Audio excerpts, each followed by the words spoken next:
A lot of confidentiality stuff. Yeah, that was a big topic yesterday. Upstream sampling. Ah, that stuck out to me too. The best method's not always the most sustainable. I thought that was a really interesting quote from yesterday's talk. Different sources of signal suppression, inhibition. Inhibition is the worst when you're in the lab. It's just not something you want to deal with. 36% of people, yeah, defecate on airplanes. It's actually more than I thought. So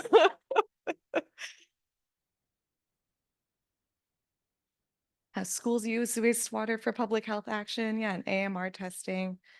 Oh, isn't useful. Interesting. Yeah, a lot of confidentiality stuff. We need just a whole ethics thing, don't we? No one respects more swabs. Sad, yeah. Well, that's not true, but yeah, the global airplane testing, that is very interesting. 2 to 3 months lead time. Yep. All right. A lot of really insightful, lessons learned from yesterday. Pros and cons of upstream sampling. Yeah, I think we're all really interested in upstream and how we can utilize that, and if we even want to. Kids dumping milk in school toilets. Now you learn more than you want to when you dig into people's sewage, huh? All right, so I'll give you a couple more minutes here. It's 8:30 now, so we'll get started here in a second. Sampling of solids versus influent. Yeah, very good. So it seems like we're getting a lot of people kind of honing in on some of the same topics. So we'll go ahead and we'll get started. Um, We've got some really great talks prepared for us today, and we're on day 2 or the final day of our wastewater disease surveillance summit. So thank you all for joining us again and being here. Yesterday was full of lots of insights and lessons learned. And hopefully it seems like you all walked away with something new that you all can take home and hopefully bring into your program. From how upstream sampling is used at schools and how it can even provide us with additional lead time, and even how traveler-based genomic surveillance could have reshaped the pandemic response. It's all very interesting information. And of course, collaboration, how that's a very important role in wastewater surveillance altogether. I think we all remember Scott Bessler's sign with the 2 hands holding together, right? The utilities and the health departments coming together and working. And hopefully we can take those insights that we learned from yesterday and bring them into today's conversations, really set the stage. And we wouldn't be here talking about this if you all weren't so passionate and thoughtful with wastewater surveillance. It's a huge group of people. I mean, it's almost, I consider it a family. I know almost all of you. I've seen your faces multiple times, whether in person or via Zoom. So it's really nice that we all have this passion and something that we see has value and importance. So it's great to keep these conversations going. So we'll have our morning session from 8:30 to 11:45, and then we'll break for lunch in a breakout session, which we'll talk about later. So just a little bit of housekeeping. We have free Wi-Fi, AMA free Wi-Fi, plenty of coffee. So please drink coffee. I know it is kind of our life-sustaining force here. And if you need any masks, we've got them by the front registration desk as well. You do not need to sign in again today, but if you didn't sign in yesterday, please do so. And our digital agenda. So scan it, right? We're trying to save paper. We didn't print any agendas, trying to be eco-friendly as possible. We've got all of the information for the summit on that digital agenda, and you can even go back to it once we're done with this the summit as well. And for those of you in the breakout rooms, make sure you're scanning the QR code for the Slido for the Q&A so that you can ask questions as well. And for those of you on Zoom, make sure you put them in the chat. If you have any questions, you can seek out myself, Jenny Sabater. Sorry, I didn't introduce myself. Anna Mehrotra or Carly Trans. She's that smiling face you saw at the front. And make sure you rotate through the overflow rooms throughout the day. So if you're in here this morning, maybe switch it up and go into an overflow room after lunch. So we're going to go ahead and get started today with our first round of presentations. So we have Heather Reese, who's going to be moderating. And Dr. Heather Reese is the wastewater epidemiology lead for the National Wastewater Surveillance System at the CDC. She received an MPH in Global Health, Infectious Diseases, and PhD in Environmental Health Sciences from Emory University. In 2018, she joined the CDC as an Epidemic Intelligence Service Officer. In her current role, her intersects focus on improving analytic methods and the use of wastewater surveillance data for public health action associated with infectious disease targets of concern. So Heather, if you could join us up here, thank you very much. Thank you. So I am excited to be able to kick us off this morning. We have a very exciting group of experts to come up and talk with us whose interests lie, I think, and experiences lie across the gamut here, which is well encapsulated by this title of One Size Doesn't Fit All. How can we really, regardless of the diverse set of circumstances and contexts in which wastewater surveillance is implemented, can we really use these valuable data for good public health use? So I'd like to introduce our first speaker today, Ariel Christensen. Her face popped up at the very intro of the very first day because she was key for helping develop the program for our 2 days together here. She's an environmental epidemiologist at North Carolina Department of Health and Human Services. And in 2021, she really took on a lead role in building the new wastewater surveillance program in the state. She currently serves as the deputy director of the North Carolina Wastewater Monitoring Network. And her current work focuses on translating methodological and subject matter specific approaches from environmental epi research into public health practice. So please, everyone, let's welcome Ariel Christensen. Well, thank you so much, Heather, for that very nice intro. And I agree with Jenny, I feel like I'm among friends today. So, and family, really just incredible to finally be all here together. Okay, there we go. So I don't have a predator meme that we started off with, but I felt like I had to start us strong this morning with some energy. So I tried to come up with a creative title. So we're talking today about public health action and response related to wastewater detections that we're seeing. And so I called it mpox, Hep A, and H5. Oh my, lions and tigers and bears. So I wanted to start us off with a couple of examples. If I can work this thing. Okay. So as you all who've worked in outbreak response know that we often get calls at, 4:30 on a Friday about an issue that happens, right? So it's a tale as old as time when it comes to some of these outbreak responses and the way we integrate with wastewater into kind of a whatever routine response or outbreaks really look like within our health department. So of course, in September of 2023, we got a call about an mpox case. And it was, I think, on a Thursday at 4 p.m. that we got this call. And it was after 5 months of not seeing any cases in North Carolina of mpox. So we saw really a resurgence. And the biggest question that we had when we got this call was, can wastewater be used to really augment our overall response to mpox in the state? So in an effort to we saw the gap as a way that we could use wastewater to identify unreported mpox community level transmission. So we worked with our communicable disease colleagues and implemented the non-variola orthopox assay in testing at select wastewater surveillance sites across the state.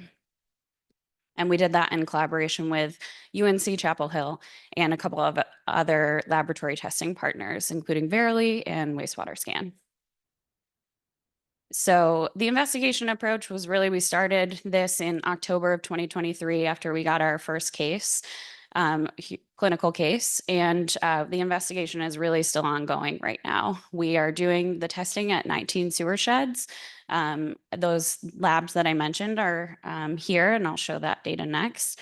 So we are using either once or twice per week, we're using the droplet digital PCR to be able to use that non-variola orthopox assay to look at areas of the state where we may be missing people, right, with clinical coverage. And I think that's a really important point with mpox is related to healthcare access and related to stigma and related to concerns around seeking care and seeking testing. And can we use wastewater to still get a glimpse, as our secretary says, into those populations that may not be seeking care? One of the things that our leadership has really made us think about as we're implementing new targets, especially in a response setting, is making sure that we have a plan for what it looks like when and if we get a detection, and kind of at what level of detections or at what consistency of detections are we going to act, and what is that action going to look like? So kind of trying to play it out. In the preparedness world, we do this a lot, right? We want to play it out before we kind of see it to make sure that it fits in with what our overall strategy is. So we've come up with these public health action toolkits, which I think have been a really useful exercise for us in collaborating with our communicable disease colleagues and preparedness colleagues, and how wastewater is being implemented and pulling into our overall response strategy. So it's a little difficult to see maybe here, but basically it's a decision-making tree where, depending on if we get a single detection or we get consistent mpox detections, which is aligned with what the CDC is using in their overall dashboard for mpox, those definitions, we will have different actions in terms of who we're notifying and when. So we had that in place before we started this testing. And now we are kind of testing that strategy, right, of using that method of the public health action decision-making tree. So I did de-identify some of these results, the sewer sheds, but we are looking at 19 sewer sheds across our state, varying geographic regions. And I think someone used the word strategic sites, and that's what I'm going to say we did as well, is we were really focused on some of our larger urban areas where we were seeing the majority of cases, but then we also looked at some of our other areas of the state where we where we may be concerned, right, about mpox transmission, but we didn't have as much healthcare access in some of those areas. So we tried to be strategic about the sites that we selected. So the green or the yellow is showing non-detects over time, and the green is showing what we are calling trace detections, and the blue is showing our confirmed detections. So I think many of us who've done a little mpox work, we're not seeing as many detections in mpox as we are for like SARS-CoV-2, for example. So what we really wanted to look at was some of these trace detections, which were less than 3 positive droplets using digital PCR, because that kind of gave us an insight of what's going on potentially in the community. But again, they weren't kind of confirmed detections based on our limit of detection, our theoretical limit of detection, which is our 3 positive droplets or greater. But really wanted to make sure we were sharing these with our local health departments in near real time and our wastewater treatment plant partners, which is what we do for all pathogens and all additional pathogens that we're working on in wastewater. So currently, cases appear to be tapering off, but we're continuing to work on this in collaboration with our communicable disease partners. So I don't think it's over yet. And I think, especially given the context of what's happening with mpox clade 1 right now, this will be something that we continue to utilize. So a second example is we had something in the wastewater, we call it. So we work in collaboration. We have 3 sites that are participating in wastewater scan, and we look at that dashboard almost every day to see what's going on with those sites. So what we saw was hepatitis A detections at one of our sites after 6 months of non-detects. So we were all very concerned about what's going on at this particular site. And I'll give you all a little bit of a teaser, but I'm going to hold on to a few things because we're working on a publication related to this. So we wanted to know basically what was going on. And as I talked about before, we really wanted to make sure that we were proactive in having these public health decision-making trees put together. And we weren't doing the testing, right, of hepatitis A. That was through wastewater scan, but it was still our jurisdiction and it's still our responsibility to act depending on what we're seeing in the results. So we had put together this decision-making tree for hepatitis A, and again, got an opportunity to test it out and see how well it was going to work. So we basically were notifying after 3 consistent detections in a row because we felt that potentially sporadic detections may be somebody just traveling through the sewer shed and may not be something we wanted to continue or may not be a continued kind of problem that could lead to an outbreak. So that was kind of the threshold that we decided on. That led to notifications, a couple of different coordinating calls with our local health departments, and I'll kind of show a little bit of some of these actions. So we got that kind of first detection and we did our notification to our local health departments, and then we had a coordinating call.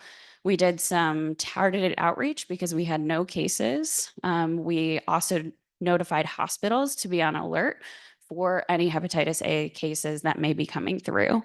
And again, we just continued to see no cases. So that was really an interesting kind of finding. And then a little bit later, and I'll tease you all, we did identify 2 cases that were distinct and very aligned with these 2 peaks that you see here. So 2 clinical cases, which were really notified. We were really notified about 12 days earlier before symptom onset. So using wastewater alone to identify those cases. So one last story. I know you all will hear about this again, and we've talked about it already, but I think the icon gives it away. What I'm going to talk about here is H5. So I'll breeze through this because I know a lot of you have seen some of this before, but we are doing H5 testing in North Carolina. Again, to kind of augment the overall response. And one of the reasons why we implemented this is because when we were doing our influenza A testing in North Carolina, we had about 4 weeks of non-detects after what we kind of anticipated was the clinical season ended. And then we started to see these influenza A detections kind of later in the season in March. So we wanted to investigate and potentially subtype what we were seeing in this late season kind of detection for some of our sites. And again, we had worked with Wastewater Scan to do some subtyping. This was before we stood up our own ability to do this in one of our sites because they were also seeing that influenza A peak. And we wanted to investigate and see. And of course, what we did find was a majority of this influenza A signal was coming from H5 at that particular site. So we're planning to, continue doing H5 testing. We're also developing a panel where we can look at not just only H5, but H1 and H3. And we've been expanding our flu surveillance for our state lab as well, so that we're moving from 10 to 29 sites. So really just trying to be prepared for that respiratory season. I think that's the best we can do in response, right? Just be as prepared as possible. So thank you all. This is definitely not done alone.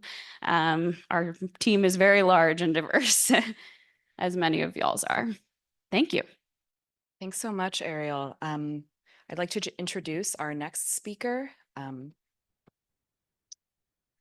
Chenhui Li, who is an epidemiologist at the Missouri Department of Health and Senior Services. She earned her PhD in plant and soil science from Texas Tech University and really began her public health career in 2021 when she worked on Missouri's COVID-19 sewer shed surveillance project. So she's really on the ground floor here, coming in to wastewater. And thank you so much, Dr. Li.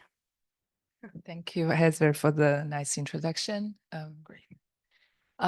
It's a great honor to be here. I have also a poster about population biomarkers, which you can find in room 302.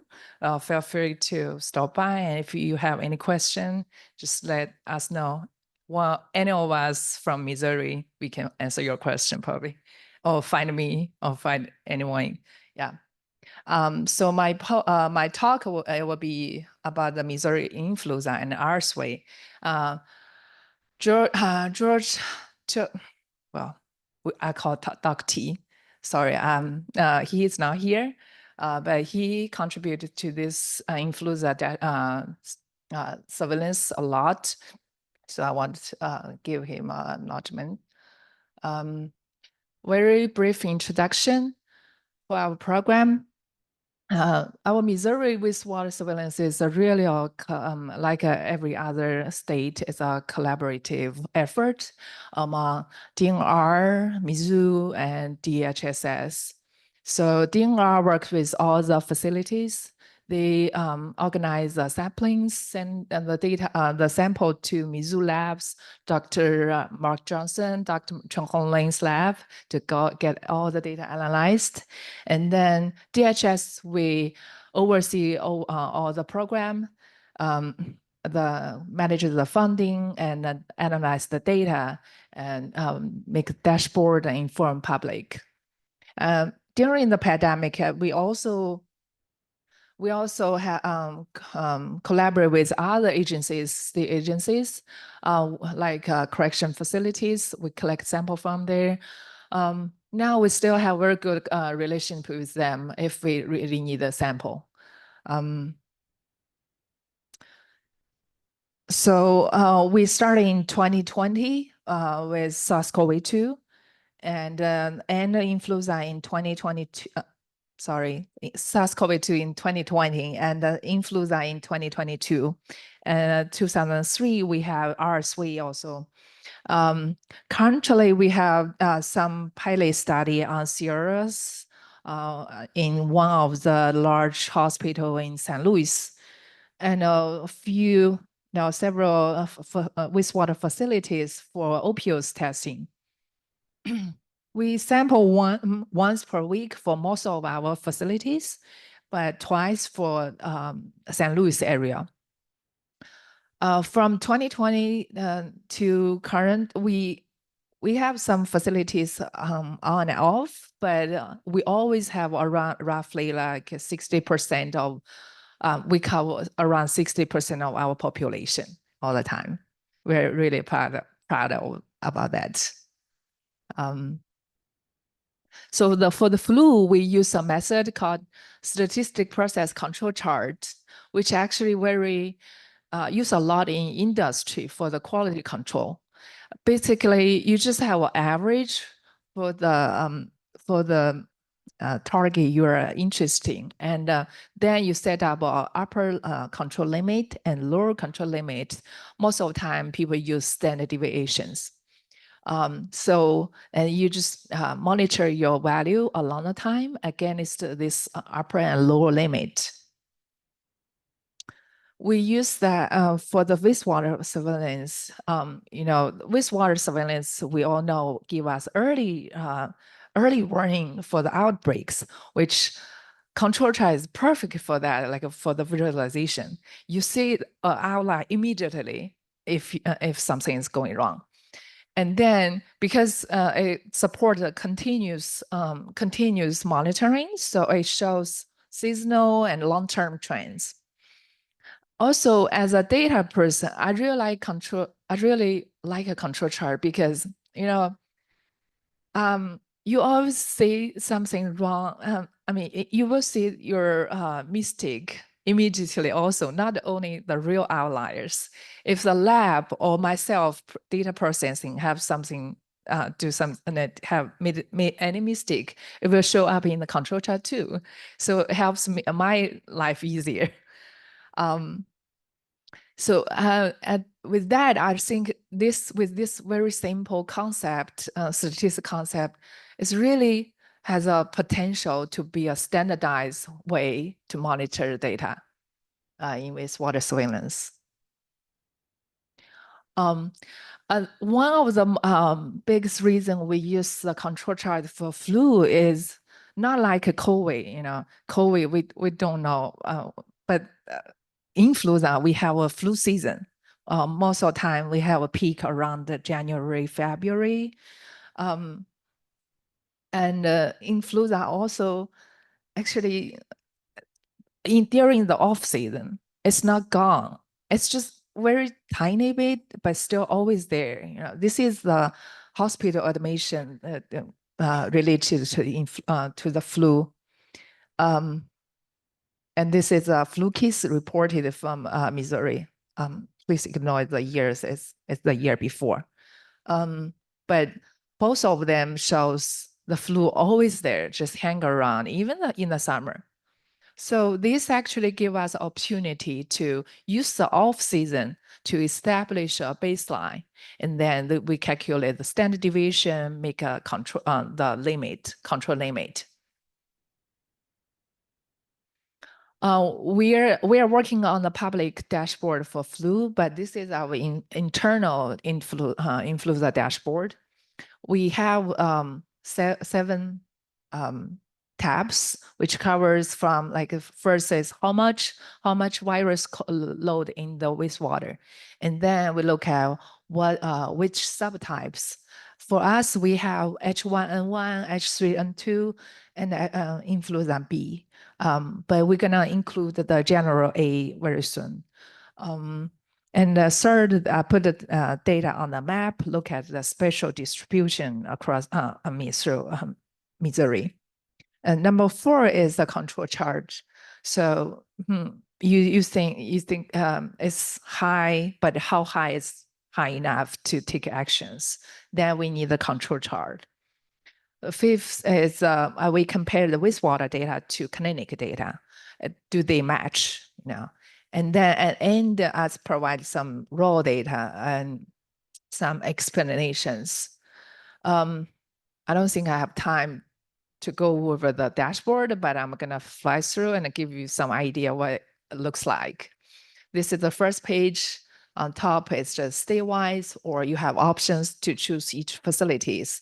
Look at the viral load along the time, and the bottom just separated to different types or subtypes.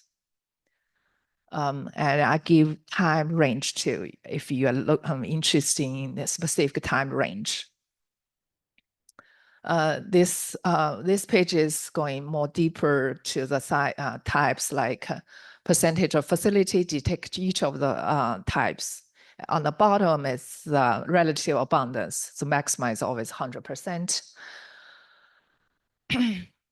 This is a map. On the left, the bar chart shows the relative abundance of each types in each facility every week. On the right side, I just normalize the data by use population, so you can compare with, among the facilities, to be fair.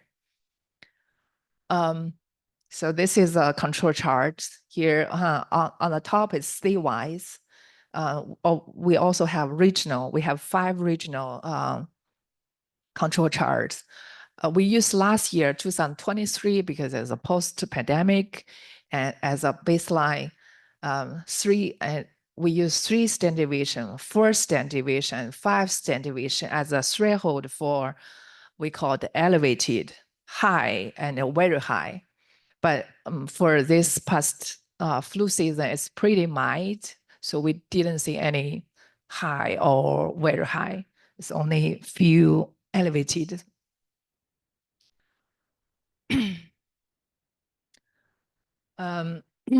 So the comparability, our wastewater data, okay, I'm gonna be very quick. The wastewater data agree with the clinic data very well, especially in statewide, but we're not trying to replace them. It's just another add-ons. Raw data.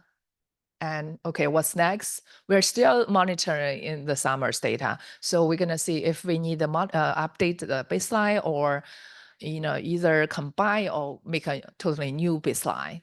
We're just gonna see what's going on this year.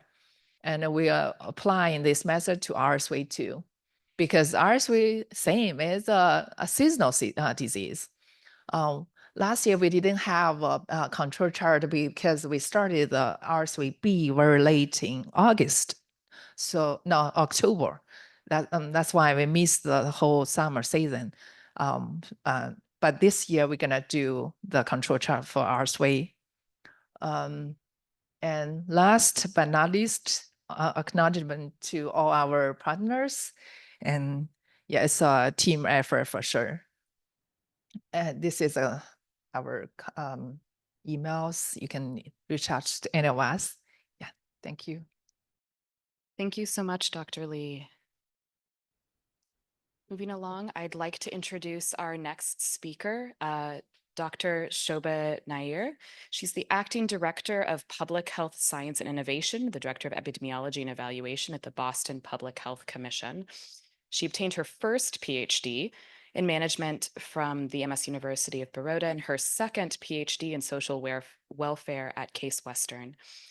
She has more than 2 decades of experience in program design, evaluation, social justice, advocacy, and public health. Thank you very much. Hi, thank you. Thank you for inviting us here, Boston Public Health Commission. And we are very happy to be here today to talk about something extremely actually different than, many of you are, thinking and talking about, especially from our states. First difference is that we are a citywide public health agency, very different than, many of you here today. Second one is in terms of, what the targets that we are looking at in the wastewater. The third difference also is that we are looking at upstream, wastewater. So we are looking at wastewater from a sewer shed rather than from a treatment plant. So those are the main differences that I'm going to talk about here today. So I'm going to start, first of all, with the team that we have. A very wonderful team. Very happy to be here. Justin is here too. And he's our program manager. And then we have 2 other people who are working on this particular pilot. And they are not here. And they are mainly looking at it from the perspective of data that we get and how in terms of validating the wastewater data. So that's what we are going to talk here today. So many of the things that I'm going to talk about, rather than wastewater, it is the context of why we wanted to do what we have done. So, recovery services in Boston, how we do recovery, one of the main things that we have, one of the challenges that we have in Boston is main public health crisis actually in Boston, apart from the pandemic, is this epidemic of overdose. And this is an ongoing one. I know many of you are also experiencing this in your states and cities. So we try to think about, okay, it's not only the pandemic that we need to, think about, it is also about this epidemic that we have of overdose in the city of Boston. And this is actually quite widespread in the city of Boston. So one of the things that we do in terms of services is we have, what we started, one of the pilot that we started was in terms of, providing low threshold housing. And this is important in Boston because, lots of people are, and this I know many of you are also experiencing in different states. We have people who have encampments. So, and therefore what happens is if you have an overdose, it is on the street that you have this overdose. So we wanted to do 2 things. One is obviously prevent overdoses. And of course, also try to provide low threshold housing where they had minimal requirement in terms of substance use. So they could get into housing and be safe in a safe place. So we have other kinds of, harm reduction services beyond, low threshold housing. We have drug checking.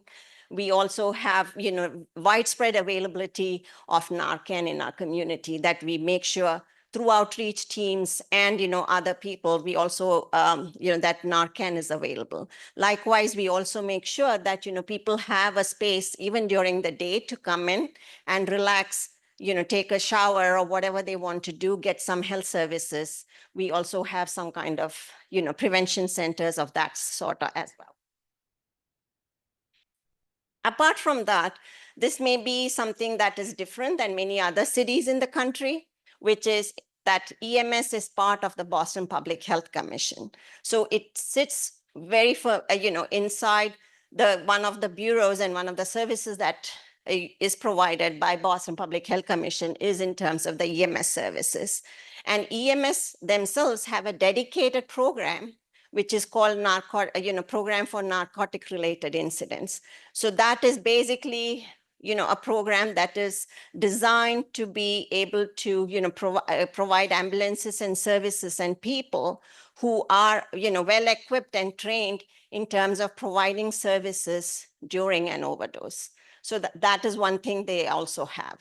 We as a team, not as a team, as individuals, we had gone in with EMS just to see what is the experience, what is it that they see. So Justin, for instance, had gone through the ambulance services. I did, just to see what happens, when they have an overdose, what happens. And the idea that we wanted to do this, as a wastewater program was just to see, okay, how will we be able to design actions for this, when we get the data. So that is the reason why Justin, I, and of course the epidemiologist, from the Bureau, we had, gone in and, tried to understand, how do we develop these actions? Now, one of the main things that we wanted this near real-time data was because there is tremendous lag in terms of getting overdose data in Boston right now. So one of the main things, you don't want to be in a situation where you are looking at mortality data alone. You want to try to see also beyond that, beyond mortality. Mortality means like, it's already over. The situation is done. You don't want to get to that place. But we have a tremendous lag in that too, because you need to wait from vital statistics to be able to get confirmed, overdose mortality data. But apart from that, we also have, like I said earlier, we also do a lot of Narcan availability in the community. So we want ideally to be able to get to that data. But like I said, it's an ideal situation. We, may not necessarily have that. We also have, and one of the good things that we have right now is the availability of NSSP definitions and the access to NSSP, which allows us to get some level of syndromic surveillance data, but I can talk a little bit in terms of the limitations a little later. So what is the motivation? Obviously, the context is there.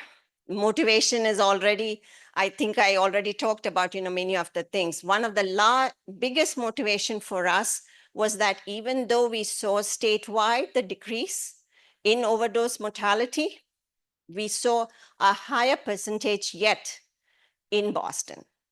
And this was especially among Black and Latinx men. So what we wanted to do was, one of the challenges that we have found when we have talked to people who have experienced overdose before, is that they have a challenge in terms of accessing resources that are available in the community. So men, especially Black and Latinx men, don't often access the resources that are there because of a load of challenges, historical, and the kind of challenges that they have had previously, prevents them from accessing these resources. So health and inequities was actually one of the prime drivers for us to start our program. So before we start our program, what we have started to do, and this we have built as a foundation now for any of our wastewater program, which is that what we do is, when we work with our partners and our collaborators, what we do is we want to keep the decision-making and the autonomy with the Public Health Commission firmly. So what does that mean in terms of wastewater program? It means that we issue licenses to anybody who collects the wastewater from our sewer holes and anybody who tests the data and collects that sample and the data. They get, they sign a license agreement with us, both for the sample as well as for the data. And only then do they engage in work with us. And that is the partnership. And those are the kinds of data use agreement we have shared. So one of the things that we did was that when we started this program, we decided to prioritize some neighborhoods where we had seen increasing trends in overdose. And beyond that, what we have done in terms of a design is that we collect samples once per week, have collected once per week, which is a 24-hour composite sample from Sunday through Monday. And this, we collected, and tested the wastewater for, the four substances that are related to overdose and 2 treatment, and then 4 metabolites. So in total, we had 10 targets. Can I go back? Yeah.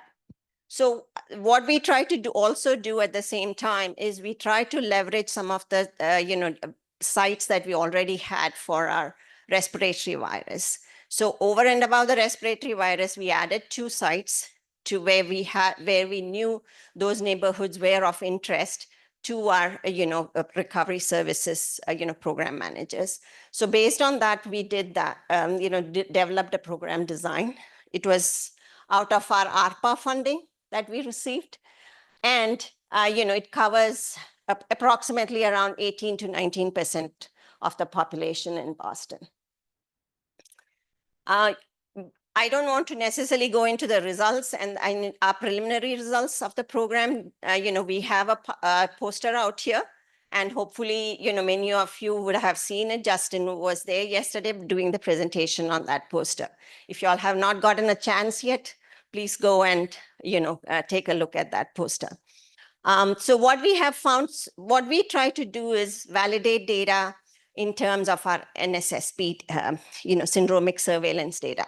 So far, we have not found any kind of relationship yet in terms of, what the NSSP data and the validation between NSSP and wastewater.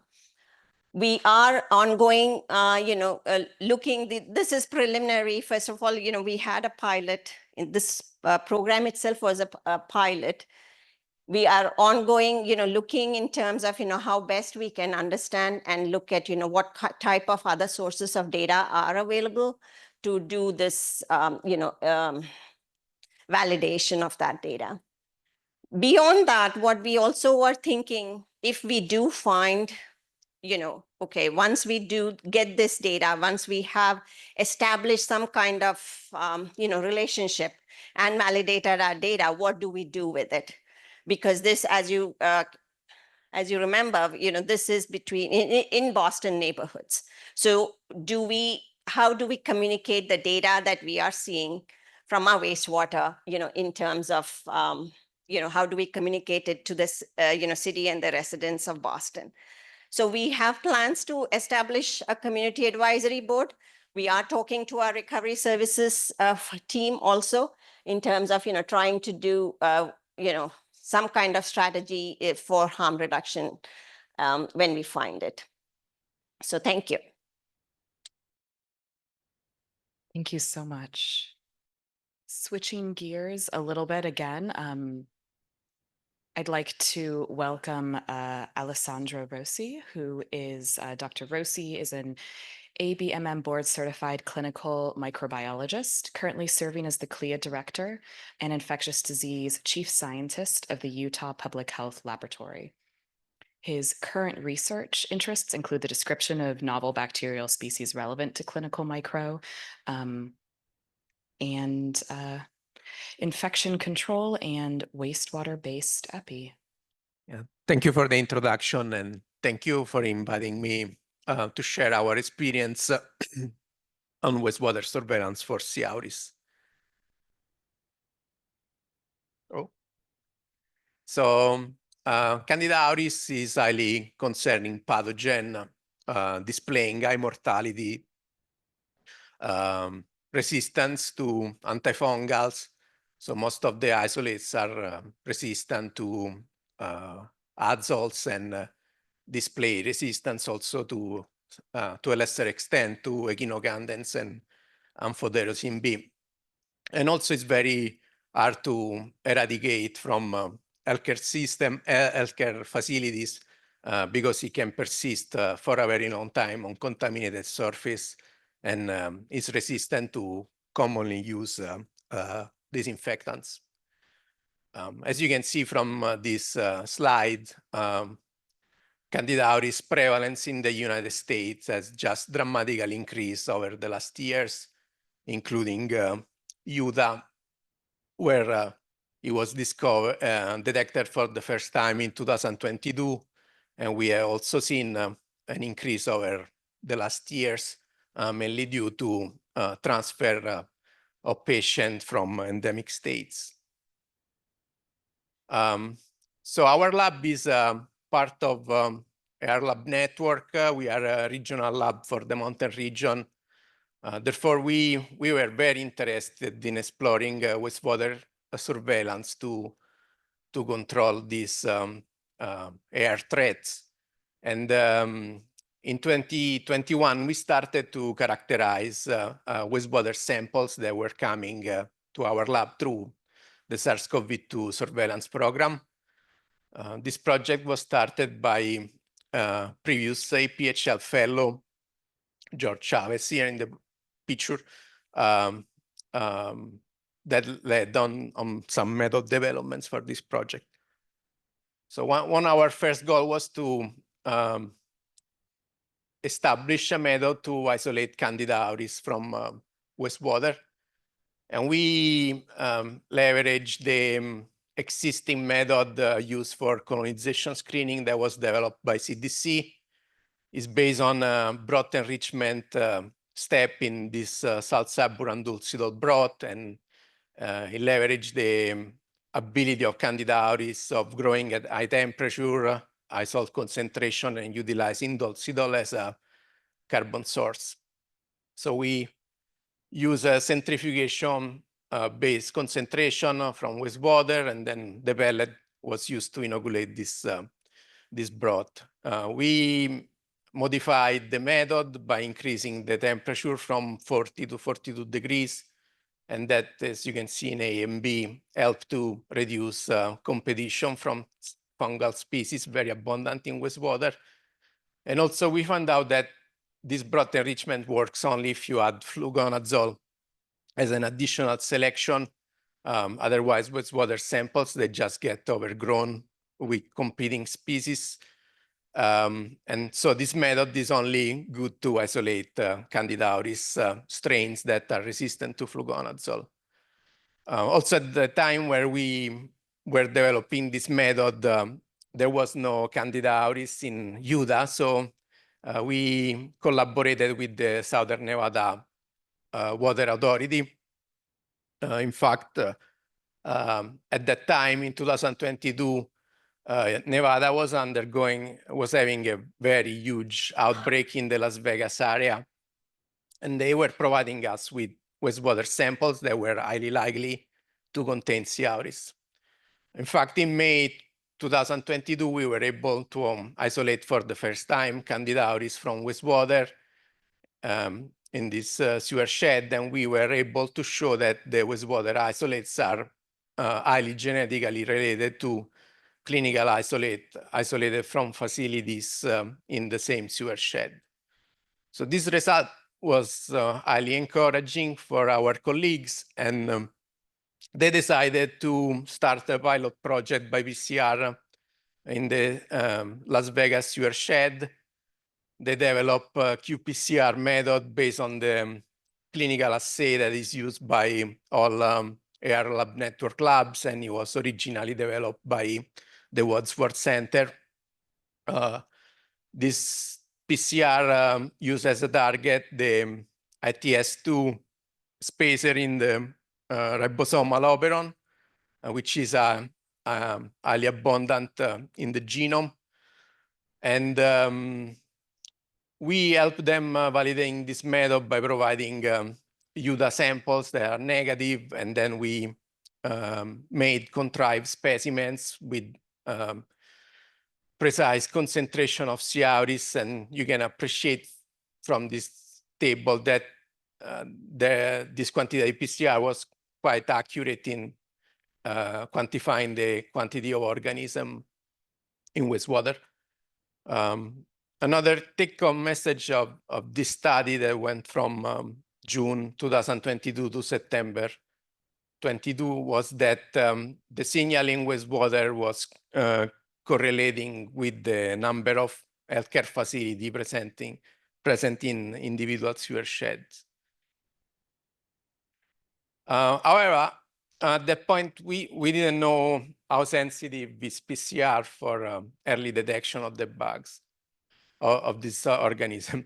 And we had a great opportunity in Utah to answer this question. So in November 2022, we were notified that a patient from Nevada was being transferred to St. George in southern Utah.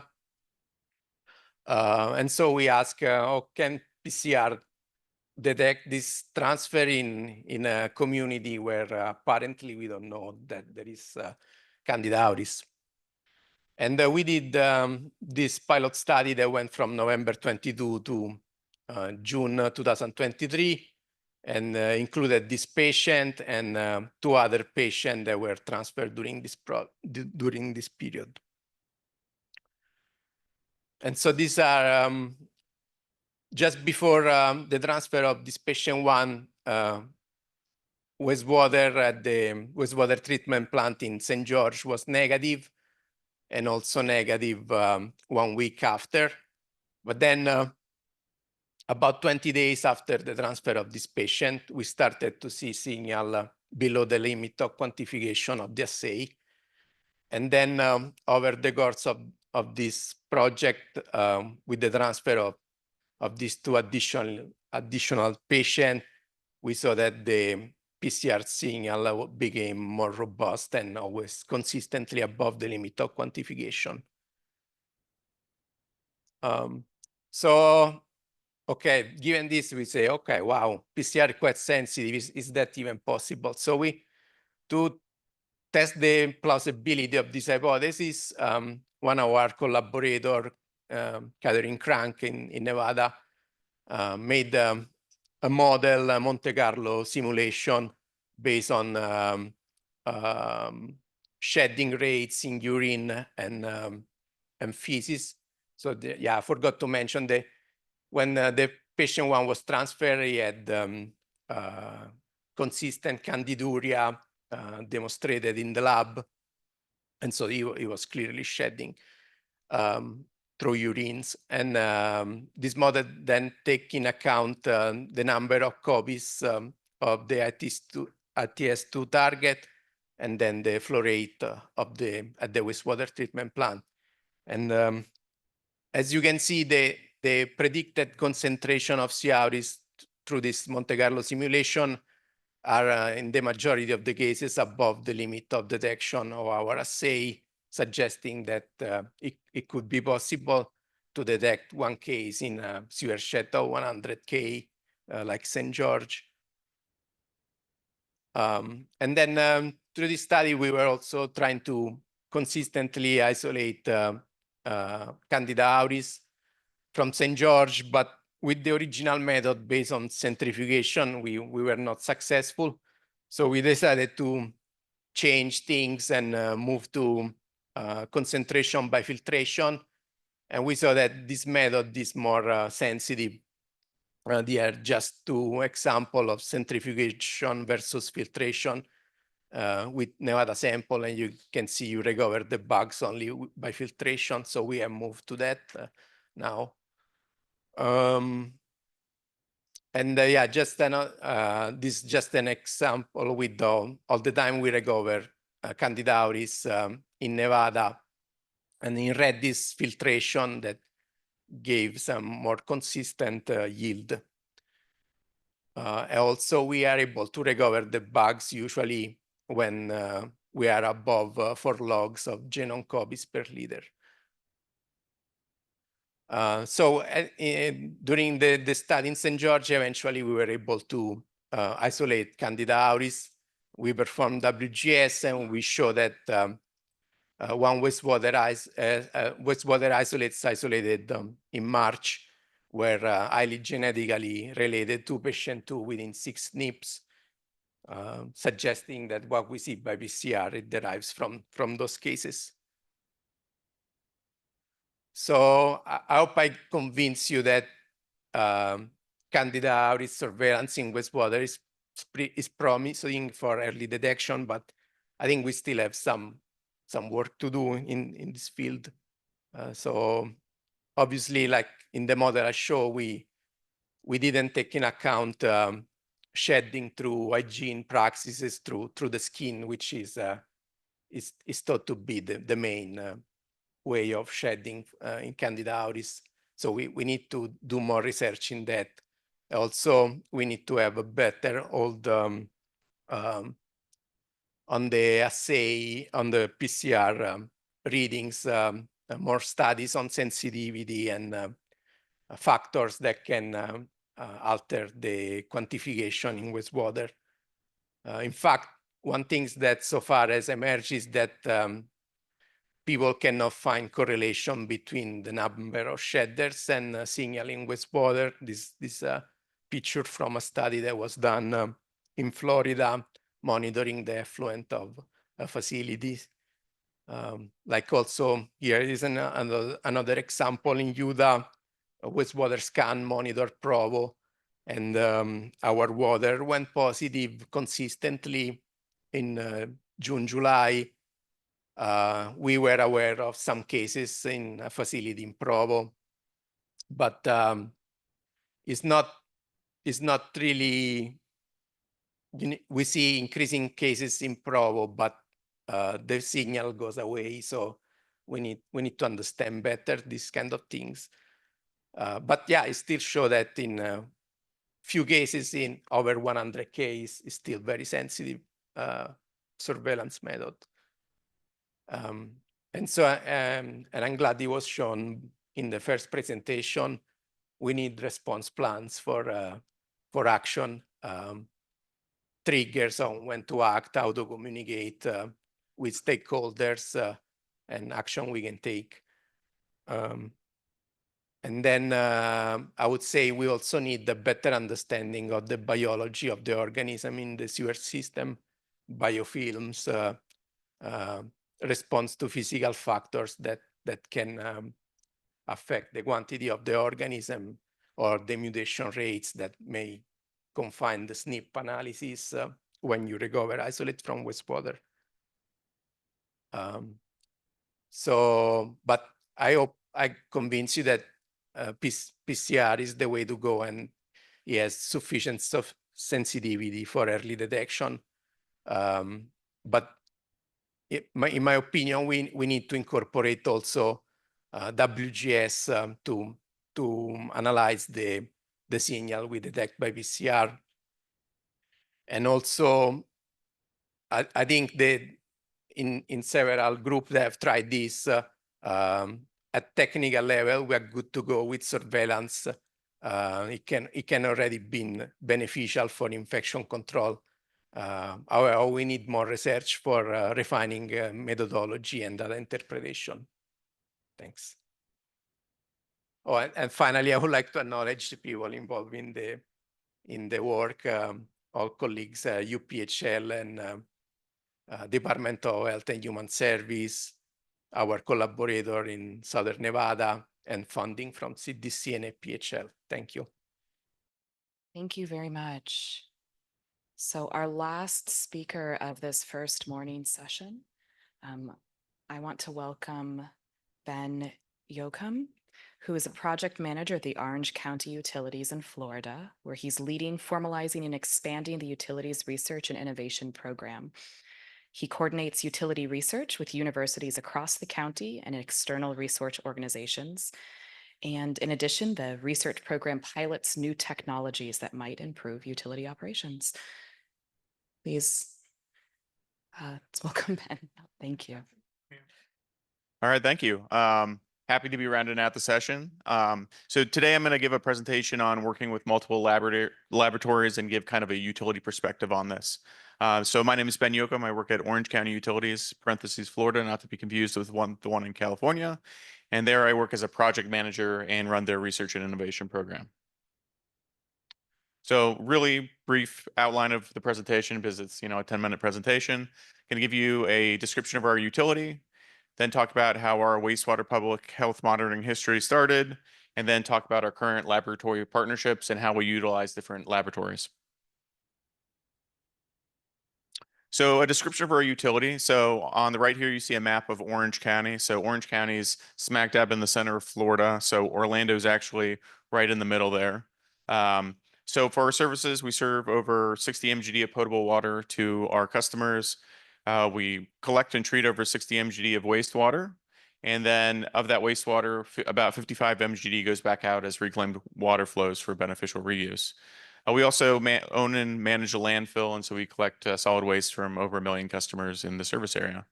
So you can see here, the colored portions of Orange County are what we actually serve. So we serve unincorporated Orange County. And so we have 4 unique service areas. Each is served by a regional water reclamation facility. And at each of these water reclamation facilities, we sample the influent going in, and that's what we send out to labs for analysis. You'll notice here that the entire county isn't colored, and the reason for that is because we serve unincorporated Orange County. There are other utilities within the county. So smack in the middle there is the city of Orlando. That's another utility. Up on the right, kind of right corner is a large university, University of Central Florida. So they're within Orange County, but they're served by another utility. And then down on the bottom left there is going to be Reedy Creek Improvement District. So that serves Disney World.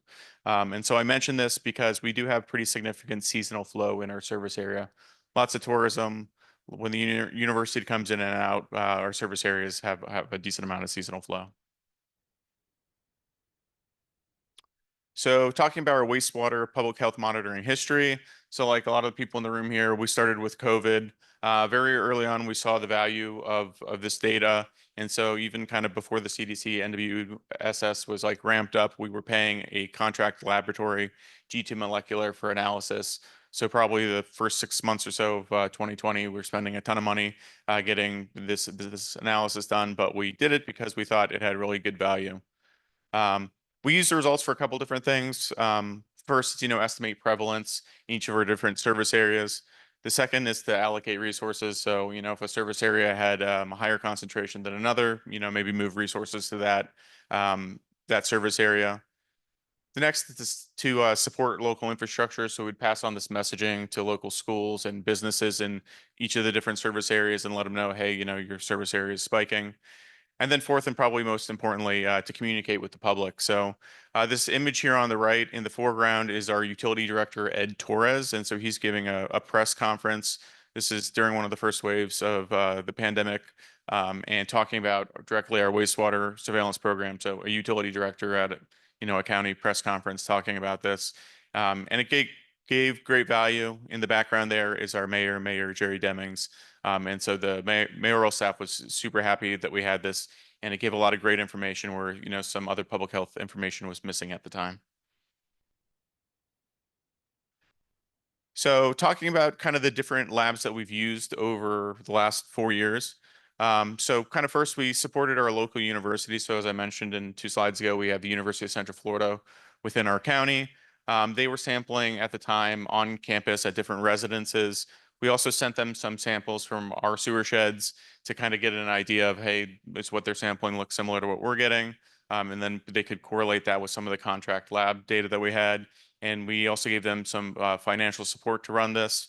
We wanted to be good partners. We joined the CDC NWSS, as soon as we could.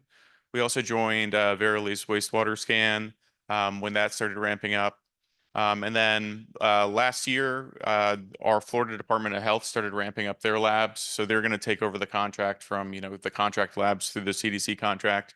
So we started supporting them when they're ramping up. And then recently, in the last 4 to 6 months, I think we joined BioBot's high-risk substance program, and have been getting data from that during that time. And so some of this data we funneled into our developed county website, which is shown here on the right. So this is a snip of it. So on the right-hand side of kind of the website, it talks about, here's our story with wastewater. If you're talking to the public, everybody in this room knows about this, but most people in the general public have no idea what wastewater sampling is and how you can use that for public health. And so we talked about, hey, this is what we do. Here's the background of it. Here's why it's important to us. And then on the left, we have some resources people can click on. So for example, we have the CDC, how wastewater monitoring works, a link to their website, a link to the National Wastewater Surveillance System, and then some other links there for if people are actually sick and need to get health response, they can click on some of the links there. Further down on this website, we actually present the results that are live, and I'll talk about that on the next slide, and you'll see some of those graphs. So for our current laboratory partnerships, so of course we're partnered with the CDC, NWSS, and we directly use these results locally. So we have a county email that goes out once a week, and this goes to county administration as well as our public health colleagues within the county. As many of you are kind of aware, we've had, kind of fatigue and people seeing these emails for the last 4 years. So, during times when everything's nice and COVID and influenza levels are low, people don't really care about these emails. But when levels start to spike in Orlando, we've kind of had a spike in the last 2 months. People are acutely aware of this and, start asking questions, which is nice. Then the second one is Wastewater Scan. We're partnered with them currently as well. I kind of view the benefit of this in 2 parts. Wastewater Scan has a really big research component. They measure a lot of stuff that we, in general, don't really use that much. So, for example, like H5 or mpox or Candida auris. In our sewer sheds, we've never really had an issue with any of these. We've had like one-offs with mpox and Candida auris, and we've never had any H5. But this is something that is useful in that our county administration and public health partners do read national stories in the news, and then they say, hey, is this an issue for our county? And we have the data here to say, hey, no, actually, we're measuring this and it's not an issue. So they appreciate that. And the second huge value we find from this is their graphics. So I don't know if anyone has skimmed around their website. Whoever does their data analyst data graphics is like amazing. I love their graphs, but pertinent to us, their graphs you can import directly into your website. So on our public facing website, we have a couple of their graphs. We modified them and then have it linked in so it shows directly on our website. And to give you an idea of, what kind of county administration background, before how we would do this is we would get an Excel spreadsheet. Someone on our team would graph the data or update the graph. We'd pass it over to our IT personnel. Our IT personnel would get approval to post it. Then they would post the graph, and oftentimes this would take a week or more. So the data would be a week old, and we'd use a lot of staff time. This is really nice when Wastewater Scan updates their website. They send us an email, hey, it's updated. It's auto updated on our website as well. So we love using this on our public facing website. We've been using the BioBot high-risk substance, like I mentioned, for 4 to 6 months. We're currently kind of evaluating if this is used to us. Our public health officials don't really know what to think about this. I don't know about other utilities or other people who have seen this, but we've had detections of most of the high-risk substances that they have, but the detections are kind of a straight line and there's not really any spikes or anything. So our public health officials are kind of miffed and like, I don't know how we're supposed to use this. So we're kind of trying to get a background data set now to see if there's something we can pull out of it, but still TBD if it's going to be worth it for us. And then, of course, our Florida Department of Health, they're taking over the CDC NWSS contract. And so we expect them to be our main future partner moving forward, as they're going to take that over, and we'll get the data from them. So short presentation. Appreciate your time. If you have any questions, feel free to shoot me an email or give me a call, and I'll turn it back over. Thank you so much. I was going to say, actually, if you have any questions, please stay up here and we can have all of the speakers from this past session come up and join us at the front. Hi, Question for Ariel. The Hep A outbreak, did you have a sense whether the signal was indeed derived from just those 2 patients, or was there a larger outbreak that those are just the few that got detected? Hep A is kind of here and there, but unlike with COVID, I have no idea whether that's 1 person or 100. Yeah, absolutely. So I think to begin, we had no idea, right? Because we were seeing pretty high concentrations coming from the wastewater scan data. So we had no idea if it was one case or a huge outbreak that was occurring. But what we've been able to figure out kind of retrospectively through clinical, case investigation is we suspect that it was related to 2 individual cases, like those 2 series that I showed with the first peak and the second, really aligned with 2 distinct clinical case patients. And we got no additional information that there was an outbreak going on or that there were additional cases in any of the hospitals. So those were the only ones that we were able to identify.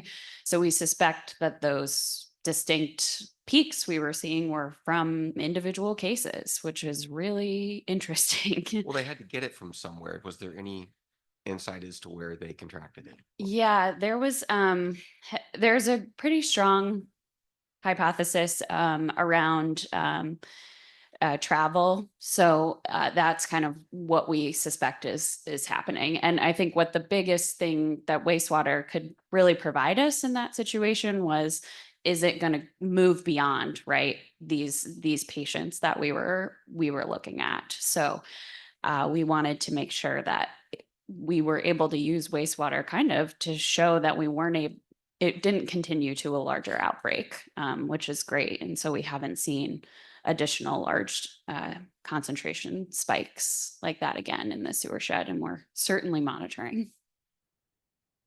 Thank you. And I'm going to turn one question. Yeah, there's a few questions online. So this one is for Chenhui. Actually, it's 2 parts, if you don't mind. First part is, can you please explain the decision to test weekly at all sites except St. Louis? And then the second part is, what public health outcomes do you hope to achieve with the flu dashboard? Thank you. So the first part, actually, I was not involved in that decision making, but I can guess some of the reason behind, because St. Louis is one of the, it's our biggest city in Missouri, and we have 7 facilities over there. It's just better to have more than 1 samples per week to just in case anything. But for other facility, once per week is enough to show any outbreaks. We could. I can always ask other members if Melissa, if you have anything to add on. So our facilities collect once a week already to submit samples to DNR and for other testing. So it's not a burden on them to collect once a week. St. Louis MSD, we have a very good working relationship with them, and they are willing to do twice a week. And we have done other pilot projects within St. Louis that we're doing twice a week. So it's good to have that comparison. Great, thank you, Melissa. What's the second part of the flu dashboard? Yeah, exactly. Public health outcomes from the flu dashboard. So currently we are working on the public dashboard. We like to help. So the wastewater, as I said, we are not trying to replace any clinic testing monitoring. We are trying to help, right, as an end-on method. And if we, I think as in Missouri, we got a lot of attention to the public dashboard, and from beginning of the SARS-CoV-2 pandemic. And we also hope people can pay attention to the flu, and especially the flu We're also trying to expand it to like a general flu A, and it's more like a outcome. I will hope people can pay more attention if they involved to like traveling or school or anything big event that they can pay attention to our dashboard. Yeah, and our result can also help the other partners like vaccine allocations. Yeah.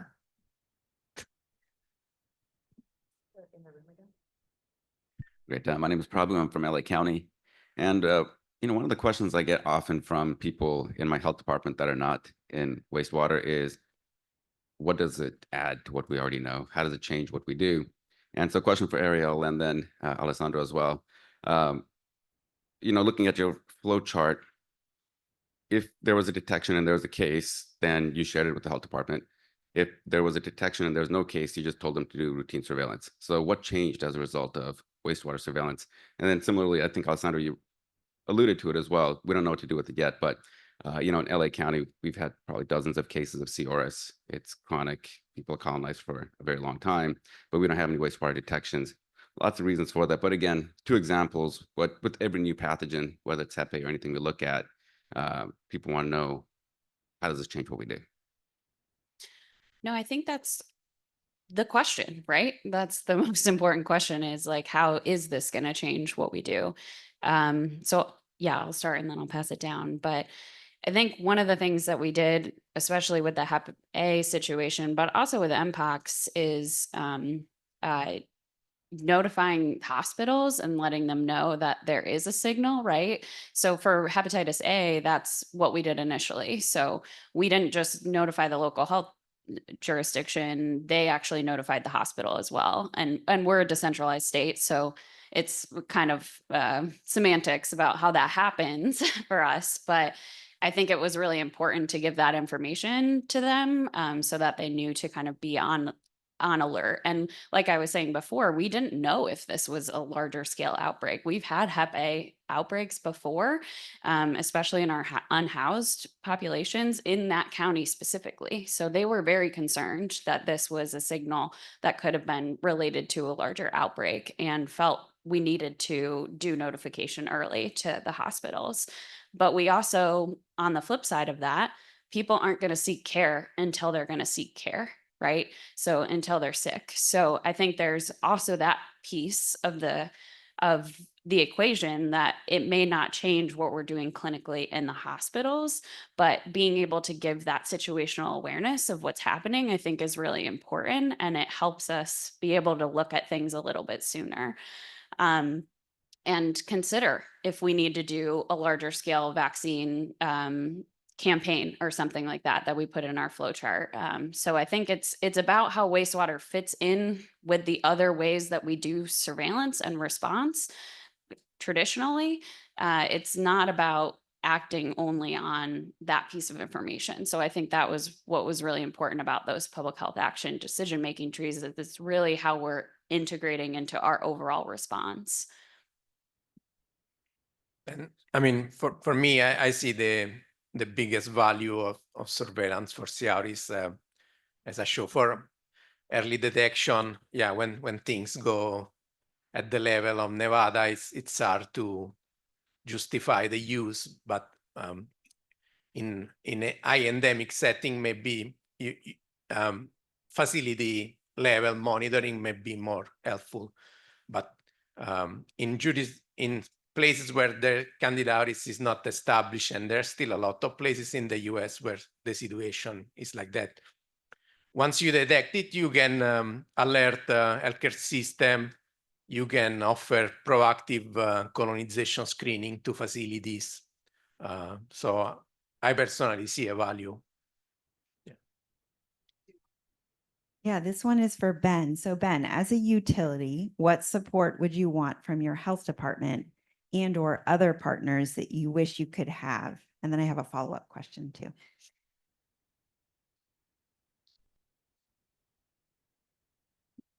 Yeah, I think we get a pretty good responsiveness right now from them. If there's one thing I'd like to change, it's kind of with some of the high-risk substance monitoring, maybe being a little bit more creative or thinking outside the box on how to use it. They're super, like a lot of health departments, super overburdened. And so I think at times they can be maybe a little dismissive of some of the data. So maybe taking another look at stuff is something that, hopefully moving forward. And that's why we're focusing on, getting a better data set for them so that they have something more to look at. And the follow-up to that is, I mean, what you presented is really unusual for a utility. So how many utilities have the bandwidth to lead the sort of surveillance, public health monitoring effort that you are leading? And then there was a question related to that. Is this capacity that WEF can help build? So I'm curious to hear your thoughts on that. So there's been a trend so that they have this in engineering consulting firms and in utilities. I think it's kind of started like maybe 5 years ago, where larger or medium-sized utilities will start to formalize a research program. And these are the people, I think to be able to do this, you need a point person like myself or another person who runs a research program at another utility to kind of support this and coordinate with different laboratories. So they also have this on the consultant side where they started having research programs inside engineering firms as well. So I think you need that to be able to run something like this. And what was the second question you had?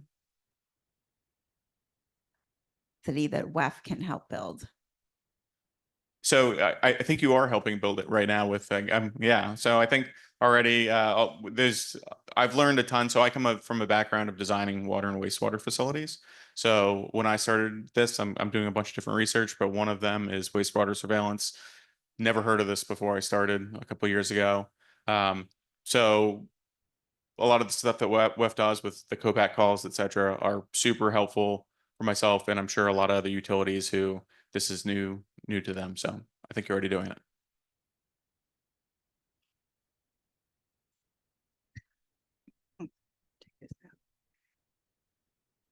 Can you hear me okay through this? I'm vertically challenged here.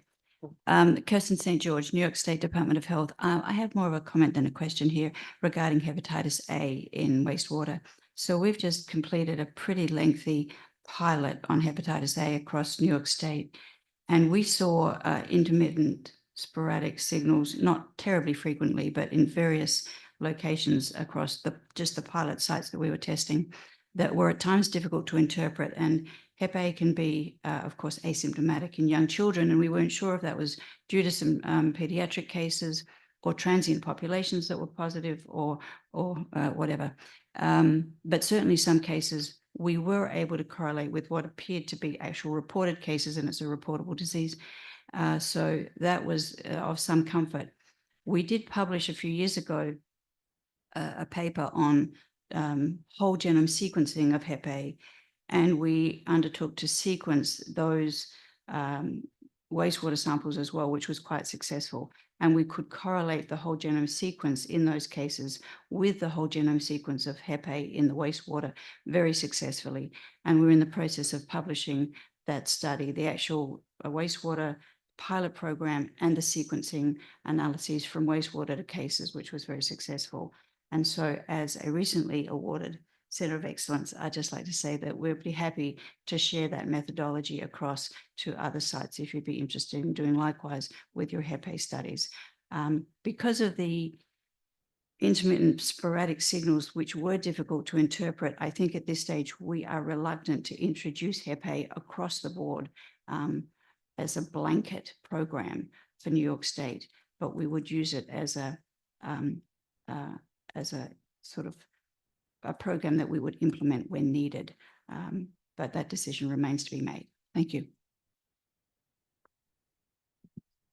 Okay, these are for Shoba. So another two-part question, if you don't mind. So the first question is the lack of correlation in the data for, I think he's talking about fentanyl, because the high-risk substances, for example, fentanyl, are more prevalent than expected, while overdoses are more intermittent.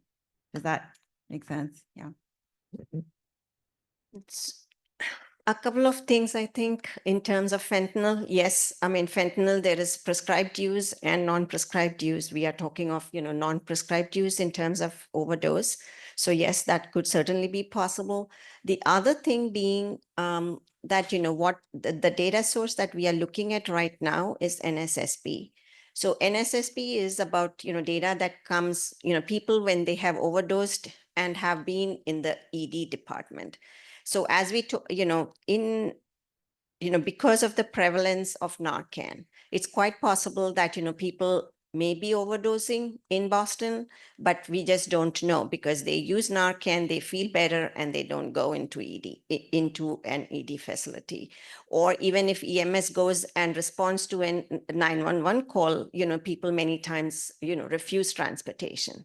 So once you're refusing transportation, nobody is taken into ED. So it may be possible that, we may have to think about a more creative way of trying to understand, any other data that could be used for, understanding the correlation. So I think, those two may be the causes, one being, the non-prescribed use is what we're trying to measure here for overdose, whereas, fentanyl is used for prescribed use as well. And the underreporting, if you will, of, ED or, overdoses that really happen, but we are not able to capture as yet.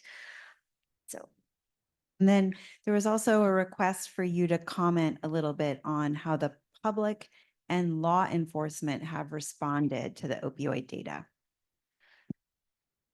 So, yeah, so far, we have not, we are still in the process of trying to understand how, this will be communicated to the residents of Boston. Of course, it is very much a public process. When we really had our vendor, there was a, public RFP that was issued. So people do know about this program. This was a pilot program, but the results have not yet been, shown it anywhere and published anywhere on our website or anywhere yet. And the reason being that, we are still trying to understand what the data is. We don't feel at this present time we have, a good understanding of, what the data is really telling us. So we are still pending that. The second thing about, law enforcement, we don't, they are a sister agency. We don't see any reason where we have to, involve them in this work, because the whole idea for our, program was for harm reduction rather than for enforcement. So we are focused on, using this as intervention if we are able to understand our data and, look at our data in a way that will be helpful for us. The focus of the help is for the intervention for harm reduction rather than for any kind of enforcement of any sort at all. So our focus is very much public health related rather than, related to the law.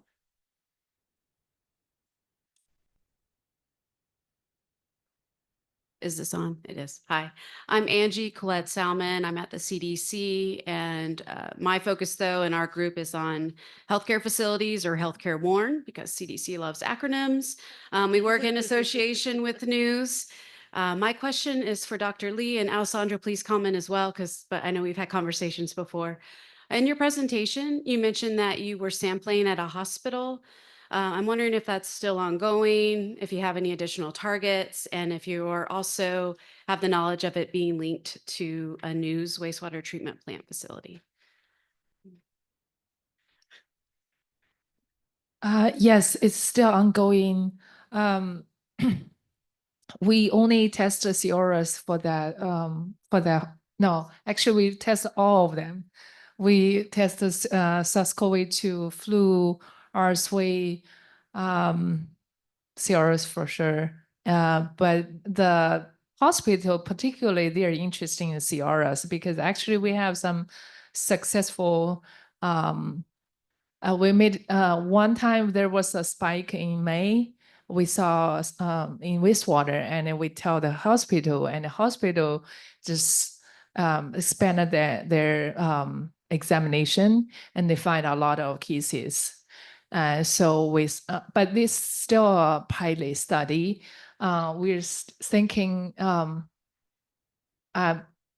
don't know if this is gonna be expanded to other hospital or, this is a decision in progress. Great. And so is it on the property of the hospital? I'd love to talk to you more after this. Do you know if the sampling location is on the property or is it downstream? We have 3 manhole. One is upstream, so we can remove anything before the hospital, and there are 2 more within the hospital. Okay, thank Yeah. you. Mhm.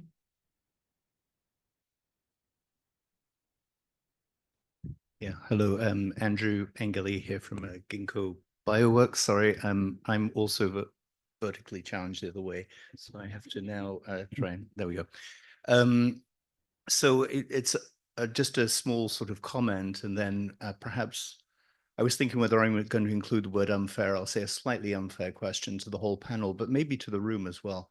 So the comment is that this has been a great conference for me, a great meeting, and to hear the stories. And I think it's the stories that are coming through, the stories more than just the research themselves, but the stories of how the research actually is supporting and helping public health decision making. And I think that's been really kind of compelling. Obviously, there are still areas, Ben, you were just mentioning, you know, where there may be more to do and where the data don't necessarily sort of conveniently fit the needs of the end users. But overall, I think, you know, that I'm hearing lots of things, you know, vaccinations yesterday in Houston, you know, we're hearing about, or, you know, the programs in Nevada with the strike teams in Nevada, you know, all of these things say to me that we're beginning to find out how to really support public health decision making. Great. That's the comment. And then a question, which is a little bit bored of my own experience, maybe slightly unfair. So when I was running the UK wastewater program, I was really keen to try and understand what is the investment there and what is the return on the investment. So how do we actually demonstrate that the money is being spent well? So I did commission, I spent about £250,000 on it, an external evaluation. And we came up with some compelling data, but it was sort of not quite compelling enough. And so my question is, you know, is anybody actually evaluating the impact of their programs in terms of ROI? So the language that, you know, not just the public health decision makers, but the people who control the purse strings. Has anybody done that? And are there any case studies we could look at, or is anybody thinking about doing that? I'd be really keen to understand, you know, what the sort of the landscape looks like from that perspective. So slightly unfair question, if, but also to the whole room.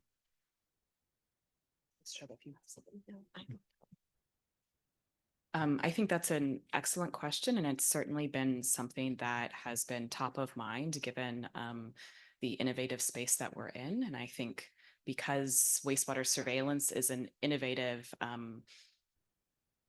additional tool in the tool belt, one of the questions is how can it be an effective and a cost-effective tool there? To the best of my knowledge, there are many people asking this question. And I think that for evaluating any public health surveillance program, it is very difficult, regardless of whether it's wastewater surveillance or syndromic surveillance or clinical. And I think that, yes, there are efforts underway to try getting a better estimate of how we can provide these cost estimates, maybe even going all the way to cost effectiveness or cost benefit. But I'd also caution us as we're moving towards there to not be thinking of it as what is the cost effectiveness of wastewater surveillance versus traditional approaches, but what is the value combined with these other approaches? Because we are not simply thinking of this as it is certainly not a replacement for any ongoing effort. It is to be used in combination. Sorry, my perspective, and please, anyone else who'd like to come up and.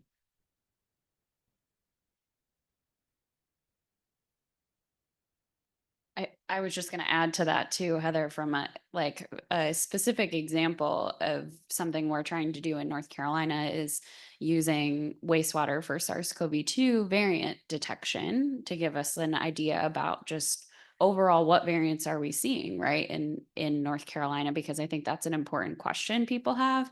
And then in discussion with our team, our respiratory team, basically using, because we have wastewater to give us this idea about prevalence in certain SARS-CoV-2 variants, we can then focus our individual case-based testing on more severe patients, on patients that are in hospital to give us, because that information is really critical, right, to inform vaccine decisions. So do we need to get into the situation where we're trying to sequence every single case that's coming through like we were doing at certain points of the pandemic? Absolutely not. Can we use wastewater to give us that high level kind of situational awareness and then be able to focus our clinical resources better? I think is also another specific value add that wastewater has, is how can we, and that's important in how we're integrating wastewater into the overall picture, because we're not experts in any of these things, right, that we're looking at. There's certain programs that are for specifically hepatitis A. There's certain programs for RDOs. So we have to think about, and opioids is an amazing example of that. There's so many harm reduction evidence-based strategies out there. So we just have to be able to fit in with those programs and answer hopefully some of the big picture questions for them so that they can use their resources more effectively. And I think that's a little bit of a harder economic question to be able to say, we don't want to say one versus the other. To your point. Can I just comment on that, sorry, briefly? Is that okay, Anna, if I just do that? And the unfair part of my question. So I understand that. And for me, you know, I always articulated the value of my program as being triangulation and add-on, you know, all those things, which actually sounds very good inside this room. And I think everybody's nodding and we go, yes, that's wonderful. But when I go to Her Majesty's, or His Majesty's Treasury, sorry, old habits. When I go to His Majesty's Treasury and I say, I want more money for an add-on, they say, well, what are you going to cut? So if you're going to spend £1 on that, where is the pound going to come from? Because we're not going to raise taxes to do something additional. And so kind of the challenge from me to this community is, you know, we do have to actually face a reality out there, which is the pie is not going to grow bigger, at least anytime soon. And so we do have to think about that ROI against existing programs, even though it's convenient to say we'd rather not do that. But we also have to think about, you know, the wastewater surveillance itself doesn't replace other things, but maybe it makes those things more cost effective, which actually then is your ROI. So, you know, just a little bit of, you know, again, sort of perhaps bitter experience from my side, but, you know, I think we do need to get a little bit sharper as a community, thinking about, you know, how we articulate that in a coherent way, not just to the end users who are very friendly, but also to the people who actually control the money. Yeah. There's a comment on that online related to this from David Knapp at Marshall University. And he notes that the program that funds much of this work is the CDC ELC COAG. And one of the values of spending without clear product is to stand up lab capacity for present and future, like a standing military. So there's going to be lots of extra capacity. So I thought that was interesting to add to the conversation. Unrelated to that, there was another comment online from Ryan Hollingshead in Delaware, and Dan Garrity seconded that we need to get law enforcement. So back to high-risk substances, we need to get law enforcement to attend or speak at some of these meetings on their response to this information. I thought that was a great point. Okay, if there are no more questions, I have an easy one for you, Ariel. Could you give more detail on how you selected the 19 sites for mpox surveillance? After all that intense discussion, it's nice to have an easy one. Yeah. So I liked the word that somebody used as strategic. So we strategically selected the sites. We were already seeing cases, clinical cases. So we wanted to see if we could also detect it using wastewater. So we picked some areas where we were already seeing cases. Those were typically around our major metros in North Carolina. But then we also selected some additional sites that were around college campuses, were areas where we were seeing higher proportion of LGBTQ communities. Those were higher proportions of some of our historically marginalized communities. So we used, I'm going to point out Stacey Reckling here, who many of y'all know in the room as our GIS whiz, right, for National Wastewater Surveillance System. But she had worked with us previously on being able to connect our sewer sheds to a lot of this community level data, right, and using census data. So we tried to make sure that we were taking a lot of the context of the community into the decision making on which sites we were selecting. And we of course did this under the lead of our communicable disease colleagues, and making sure that they were signing on to any of the sites that we were going to intentionally select. And just also shout out to UNC for doing this analysis since they're also in the room.